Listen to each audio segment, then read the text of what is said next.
Again, this girl, age 42, suffered a severe brain damage in 1990, again went into this persistent vegetative state. In other words, they go into a coma. They are hardly aware of what is happening around them or around the patient, around this person. And they respond, but they don't respond to any external stimuli. It appears that there is something with which they, onto which they are responding, perhaps. And here her husband and parents were involved in a protracted legal battle. The husband wanted the feeding tube to be removed. The parents did not want the feeding tube to be removed. The whole matter went to the court, and eventually the tubes were removed because the court was put an argument that this particular patient would have consented to die. So 13 days later, she died. Now, next slide. So the questions that we have to think about is this. Is this killing by starvation? Should we make a decision on life and death? And should we allow courts to make decisions like this? What do you think? I'll give you sort of 5 minutes to just think through these questions. Is this killing by starvation? Should we make a decision, and should we allow this as a society? What are your gut feelings, and then how do you think about these questions rationally? Next slide. In the meantime, I'll keep the slide going. Maybe not 5 minutes, couple of minutes that we'll go through.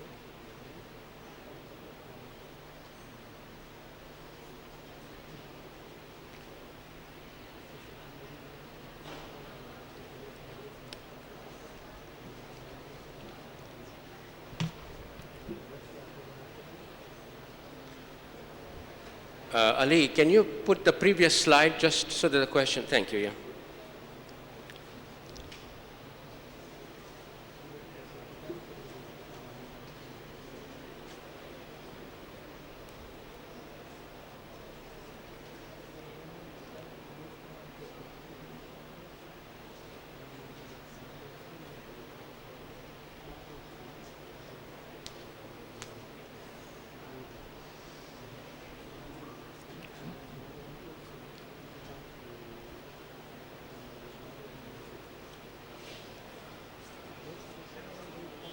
No, they're just thinking. Okay, next slide. I normally show this slide sometimes in a presentation because we have this one big idea sometimes that we accept, and it swallows all the little ideas. And the next slide.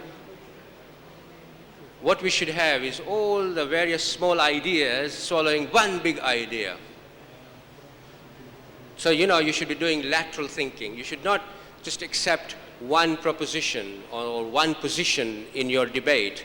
You should try and understand the debate. You should try and have many points of views, and then you narrow it down and then come up with a solution. So, go back to the previous slide, to the questions, please. Ali? Thank you. Now, the question was, should we be making decision of life and death? Should we be withholding food and water, which are basic necessities? If people want to choose how to die a good death, a painless death, should we allow this as a society? For example, people who suffer from chronic intense pain, they suffer from cancer. The cancer has spread throughout the body. And there is no treatment now available to cure the patient, but the patient is now lingering on and on with pain. And of course, you give a lot of painkillers, but even the painkillers sometimes that do not remove the pain. And the patient also suffers psychologically immensely. Now, under this situation, should we give a decision to her to choose the timing of her death? Sometimes patients suffer from these degenerative diseases where they can't do anything. All their muscles are not functioning, and all they, when we see them, they are just existing, they are living, but they cannot do anything for themselves. They have to be fed, they have to be looked after. And many people say that under this situation, you can make a living will, that should I become like this, then I give consent to my GP or a doctor that he can take my life by giving me an injection. So, these are sort of issues. Now, why is it an issue? The issues that people bring forward are, one of them is people want to choose. They want to choose because they feel that as an individual human being, I want to control the time and circumstances of my own death. If I'm going to suffer, then I would like to end it before I begin this suffering.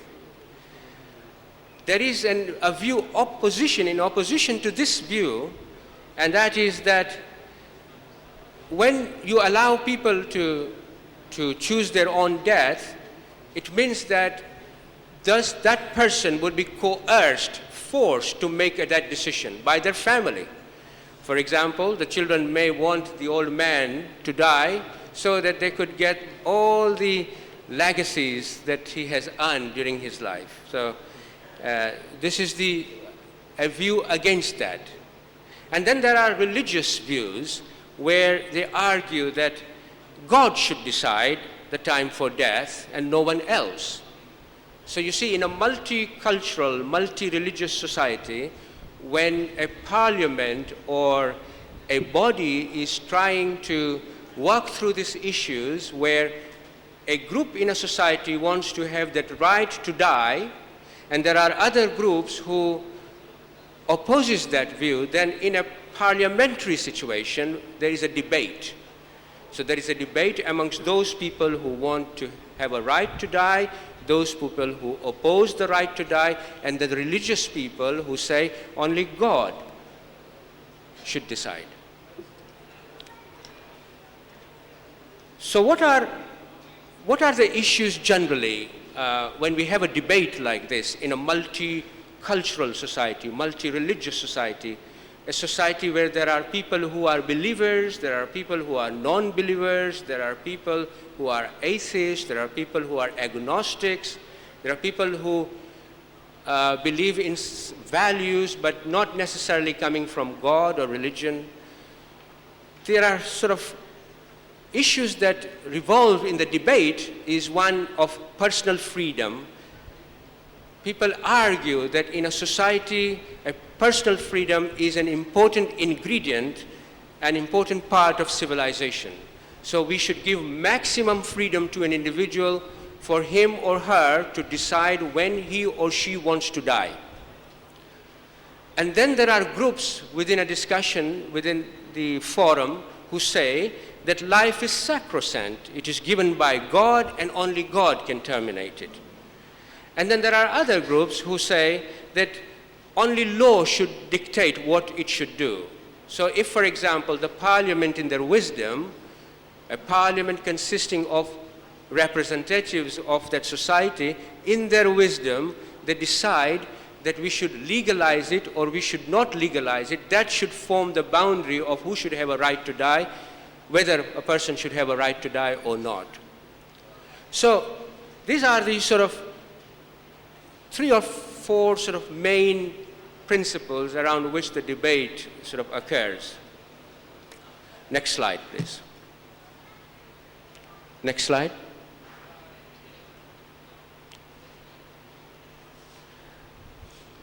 Now I want to go through what happens when a person begins a sickness. And we have charted here a coping mechanism of a dying patient. So in our discussion, you also have to look at facts. What are the facts when a person is in such a state that we call it, this person is going through a dying process? And when you analyze this, you will find that it begins with a physical ailment. You have a cough, you have a pain, you suddenly find that your health is getting weaker. We call it physical ailment. You go to see a doctor, and the doctor begins to treat you. But what happens is that if the treatment is not working, you find that after the physical ailment, you begin to have problems socially. You begin to lose social context with others. Initially, people will rally around you, and then eventually they will leave you alone. That people would be with you for a couple of months maybe. After that, they will leave you.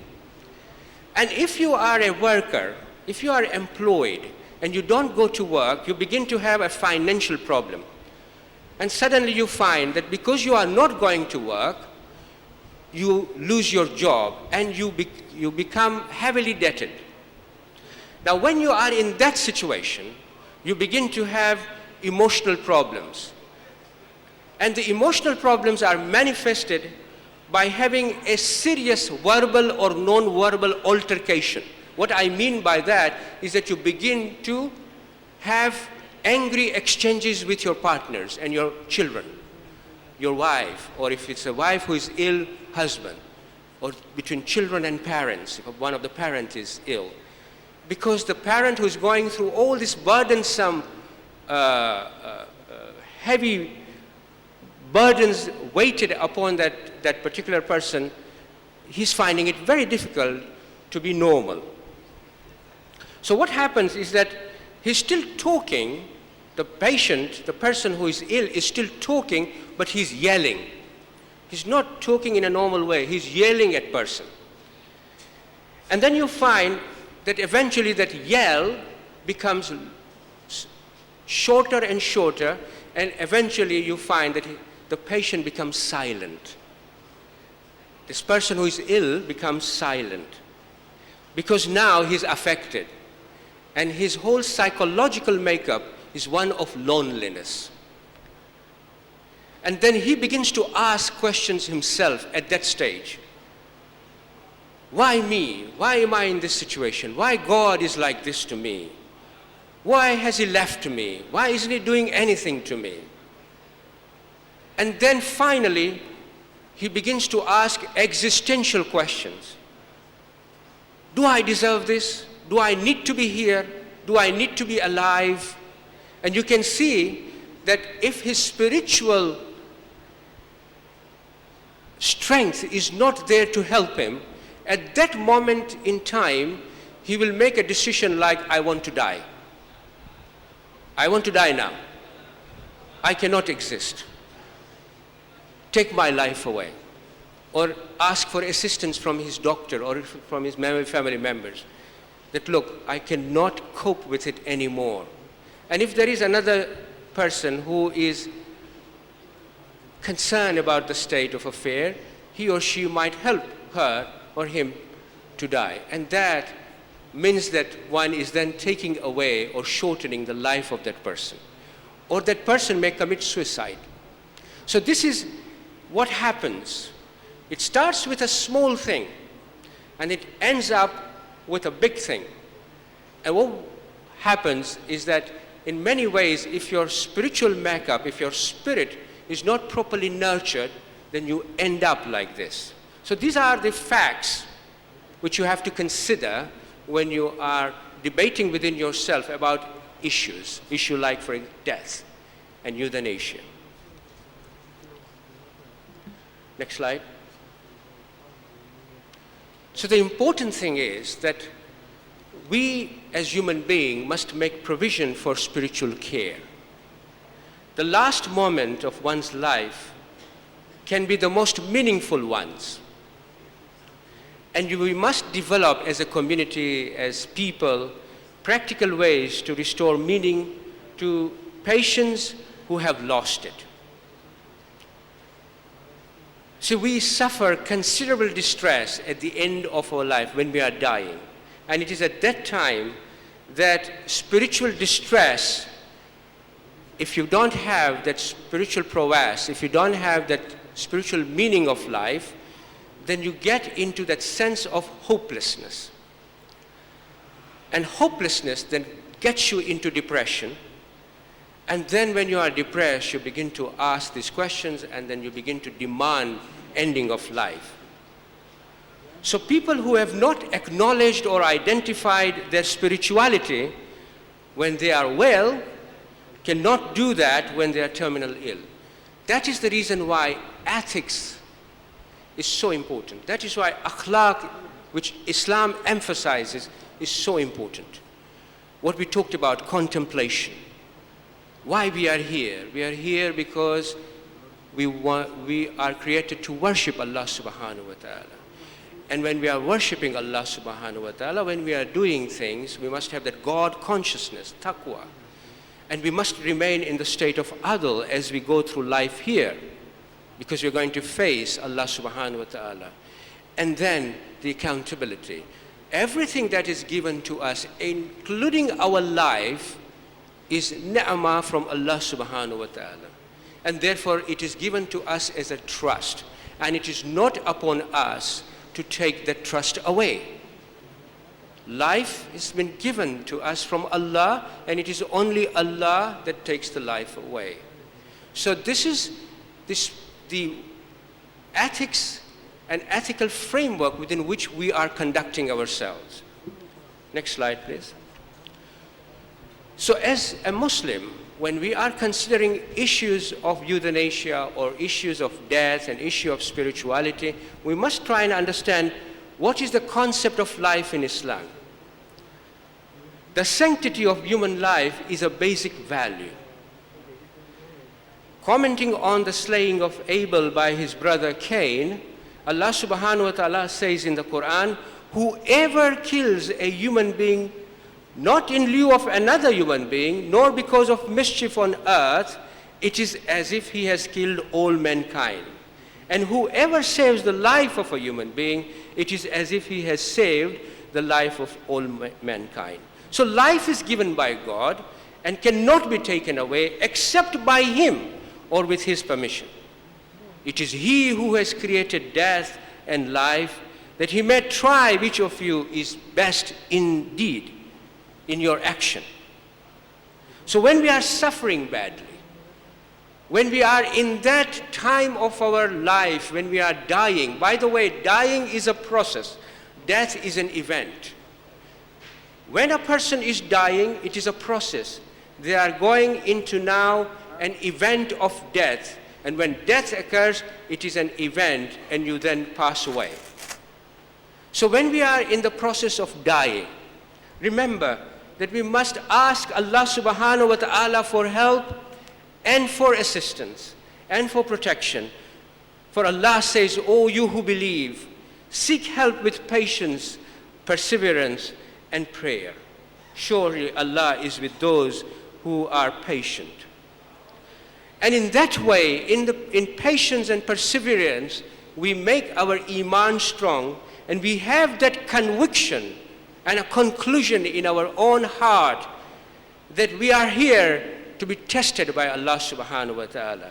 We will be tested by something of fear and something of hunger. We will be tested by some loss of wealth, and we'll be tested by some intense pain. We will be tested by intense suffering. We will go through intense suffering just before we are going to die. It is possible that this is the right time. Perhaps Allah is testing us so that we can make our soul complete by behaving in the right way.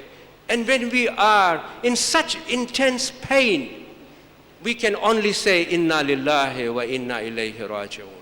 That we are from you and will come to you. You are our protector. Whatever I'm suffering, it is because you have given me that suffering. You know best why. And I am here to worship you. I am here to take this test and to pass it. You help me. Allah help me. And you find that that intense pain during the dying moments of your life will become different because you have Iman.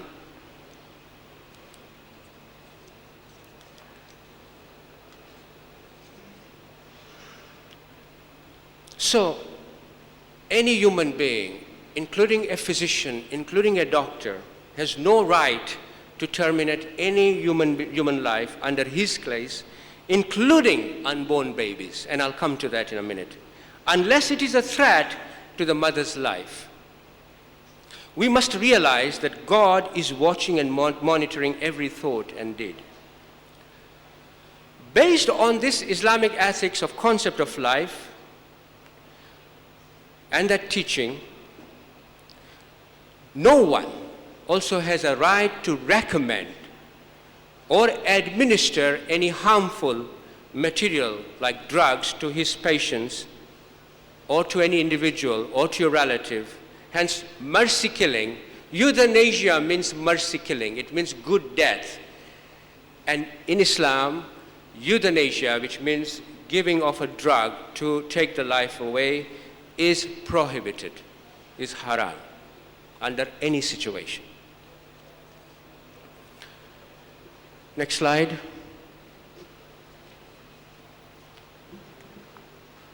As we have concept of life, we also have concept of death. The Qur'an uses the word tawaffi, which means to receive in full. From the Qur'anic point of view, death means gathering and receiving in full. The divine authority at the time of death receives that personality in full. The angel of death who has charge concerning you will cause you to die, and afterwards to your Lord you will be returned. And that means that human life continues after death. And the soul which has been received by the divine authority is his real self and his real personality. What it means is that that real self, that real soul, that soul within you, then is received by the divine authority, and you are shifted from the state that you are in here at the moment to another state beyond this world. So the life continues. Think, as a human being, you have come from somewhere. There is uncertainty, or rather unknown, where you have come from. And then there is, after death, there is something you're going. It is still unknown. We are blessed. Allah tells us where you have come from and where you are going. Have certainty, have iman, that you are going to meet with Allah subhanahu wa ta'ala. So deal your life according to His desires and His wishes. Now, in Islamic literature, you will see, we've looked at the Quranic ayah here, but there is absence of clear definition of death in the Quran. Absence of clear definition of death. When can you say death has occurred? Remember those three cases where the girl's gone into a persistent vegetative state, into deep coma, and then the court ruled that we remove the feeding tube. Now it is just possible that human being may define death like that. Possible. At one time, definition of death was stopping of heart. And then when the people began to be revived, the definition of heart changed. Definition of death changed from that. Now the definition is brain death, determined by not the Muslim scholars, but the medical scholars. they have to define what is brain death. Now, the definition is death of a brain stem. So the definitions is changing. So if a society feels, just as an example, that we have too many old people, and if these too many old people, because they're growing old now, age 90, age 100, the demographics are changing, the population's demographics are changing. We have got 20% of old people around us who we have to look after and we have to care. Suppose the society changes the definition of death, that as soon as a patient becomes unaware of the existence around you, as patients, Alzheimer's patients suffer, then it can be that life has come to an end. Suppose, I'm just giving you a suppose there. So you see, the definition can be changed easily as it has been changed by society over the years. So there is an absence of clear definition there. In the majority, when death happens, we don't have difficulty in diagnosis. We know that now everything has changed. That state of living is no more. You feel it. A position of urf. Even including the common people will think this person is dead now. The skin is changing, there's no breathing. So in majority of cases, we can do that. But in some cases, patients, particularly on intensive care units where there are respirators and feeding tubes and all that, being helped by technology, during that time, it becomes difficult to know, now, is this patient dead or not dead? Many a time the doctor will come and tell you that, look, if we remove the respirator, the patient will die. Why? Because we consider that the brain stem is dead. Although heart will be beating, although sometimes the lung is functioning, but the patient is brain dead. He's not going to survive long. So shall we now switch it off? Now it's a difficult decision. Relatives will argue that no, we want to carry on. Perhaps, it may take into a good turn, but medical people will say, well, in our opinion or in our experiences, it becomes extremely difficult. And as I said, that the interpretation of death is based on medical knowledge. And this definition of death has always been under the medical domain. Even if you go to Mujtahid and says, now can you, how do we define death? He will give you a broad definition of death, but then he will still say he will still ask for the experts to explain to him what definition of death is, and then upon that, he will then determine the judgment. Now, at this moment in time, medical scholars say brainstem is a reliable indicator of death. Now, that is what the medical position is. So there is a debate amongst the Muslim scholars now, amongst the mujtahideen, among the Islamic experts. So the questions they are dealing with, if the heartbeat can only be maintained by the respirator, is the person dead? They have to answer that. Where a body is wholly reliant on respirator for organ functions, is the removal of respirator at that time considered a murder because you're taking away the life? If the brainstem has died and there is no prospect of rescuing that, and life has come practically to a conclusion, even if other organs or systems have not died yet, is the person regarded dead? Can we now consider him dead? Now, upon these medical data, there is a view that if a person has reached with certainty the state of brainstem death, then such a person has departed from this life, and some of the rulings concerning death are applicable to him. This is a one view. And then at that time, respirator can be removed when there is absence of bodily life signs and there is certainty that the brain is dead. So our mujtahideen or our scholars are saying that you can only remove respirator when there is complete absence of bodily life. That means all the organs have failed, and there is certainty by the medical domain or medical practitioners saying that the brain is now dead. At that time, they then allow you that you can take away the respirator.